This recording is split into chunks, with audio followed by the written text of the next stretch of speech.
চাচা কি করো? এই যে এই করতেছি ফার্স্টে এই লাউ গাছগুলো আগাছা পরিষ্কার করি। দেখো না কত সুন্দর লাউ গাছ হয়েছে, এবার মনে হয় খুব আল্লাহ চোখ তুলে তাহাইছে, তা নাহলে তো এরকম হওয়ার কথা না। Good good. বৃষ্টি নেই তো, যার কারণে এই লাউ ক্ষেতটা খুব ভালো লাগতেছে। আর এই যে এর ভিতরে যে ধনিয়া পাতা দেখছো, হ্যাঁ হ্যাঁ। ধনিয়া পাতা কিন্তু বাজারে বিক্রি করা যায়, আর বাজারে বিক্রি করলে ধনিয়া পাতা কিন্তু পাবলিক খুব খাওয়া খায়। তবে দর্শকে দেখছেন এই লাউ, আসলে লাউয়ের কিন্তু আমরা সব কিছু খেতে পারি, আগা ডুগা পাতা লাউ সব কিছু কিন্তু এটা কি পুষ্টিকর। জাতের লাউ? এটা হচ্ছে হাইব্রিড বাপু। আর হাইব্রিড লাউ কিন্তু বাজারে সব থেকে বেশি চলে, এবং আর বর্তমান বাজারে লাউ তোমার 80 থেকে 90 টাকা একটা লাউ। অনেক দাম। সাধারণ মানুষ কিন্তু খেতেই পারতেছে না। তুমি কতটুকু জমিতে লাউ আমি গাছ এখানে চাষ 10 করছো? কাঠা জমিতে লাগাইছি। কি পরিমাণ লাভ করবা?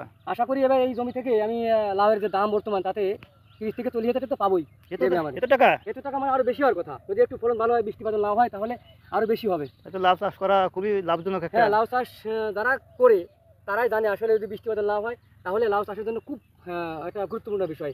আর দর্শক, আমরা সবাই লাউ চাষ করবো বাড়ির আশেপাশে আঙিনায়, তো যেখানে পারি সেখানে যার যেরকম জায়গা আছে সেই পরিবেশে আমরা লাউ চাষ করব। লাউ বলতে কি বিভিন্ন ধরনের সবজি চাষ করব।